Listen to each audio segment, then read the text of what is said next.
Hey gang, Dr. Topspin here, hanging out at Match Point Farm Tennis. So glad you're here today. I hope you like what you're seeing today. We'll work on a couple things, get a little strategy tips and tricks. If you like what you're seeing, give it a smash. You'll like it. Crush it. Let's go. All right, today, 3 tips on how not to hit that forehand in the net. And a little bit of strategy so you want to win more matches, right? All right, tip number 1, the center of the net. That is the lowest part, highest percentage, best play. Because right in tennis, no one wants to hit their forehand in the net, right? You reach out, there it is, right in your way. So when we think about our tennis net, the normal height of a tennis net in the middle is 36 inches. Are you gonna be that person that carries this to your tennis match? Not me, but let's have a look at our net today and we'll see what's going on. Test of the tennis court. I bet it's on point. All right, we ready? We're gonna test out Dan's net. I've got full faith, being an academy, it's gonna be on point. But let's check it out. Bam, 36 on the money. But at the pole, what's the height of the net supposed to be? 42 inches. Let's check it out. I'm sure they're right, but 42 inches on the end. All right, so you don't wanna be that person with this, but you gotta have this when you play a match, right? So if we look at my tennis racket, we know my tennis racket is gonna be 27 inches. And we know the head of my racket,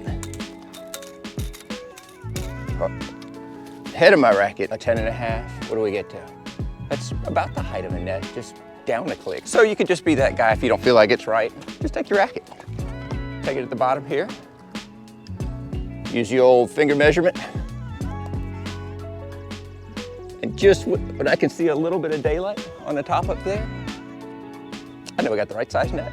Tip number 2, you'll hear people say, give yourself margin. That means give myself room for error. So as I look at my net, we talked about I've got 36 inches to clear here. I generally can give myself a racket and a half of clearance when I hit my forehand. Why is that? It's because I'm putting topspin on my ball and it gives me margin for error. I'm not hitting every ball that close. Now, if you look at certain folks on tour right now, like a Medvedev, 6'6", he has the lowest RPMs, revolutions per minute, of any player on tour. He hits a ball so flat, his margin for error is minimal. But he's number 1, 2 in the world right now. His contact point and his execution's perfect. For us, mere mortals, we need topspin, we need margin. So let's look at what margin means about this. It's hitting enough topspin high enough that it brings the ball down.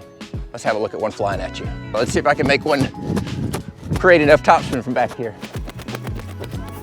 Create enough. So there you go. Hit the topspin. Here it is. This, from this, the more of this I create, the more margin I get, the less the ball goes right there.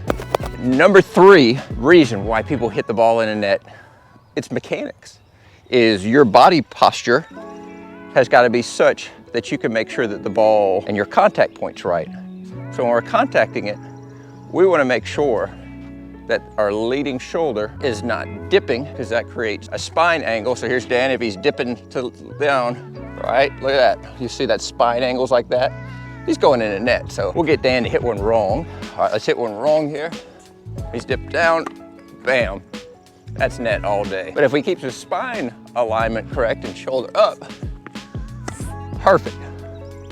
You couldn't see that, but he created tons of margin for error. Spot on. Promise one piece of strategy when I'm playing is I love my inside out forehand. So that's that forehand I'm hitting typically from the side of the court. And I'm going cross court over there. Hands down, like that's my favorite shot in tight tennis situations. And let me tell you why I like it. And I mentioned earlier in the video, is I've got the lowest part of the net. I've got the longest distance to hit it. And with my forehand being my weapon of choice, I can unload and hit the ball hard. I can swing fast, causing tons of topspin and dominate the point. So that's for me, is when I'm in a tight match, that's my go-to place where I can hit out on the ball, get my rhythm, get my pace, and rock and roll. I love it. Today we looked at these 3 ways to not hit the ball in the net. A little bonus strategy, how to win more matches, because we like winning, right? Absolutely. Yeah, good stuff. Glad to have you. We'll see you next time. We're out.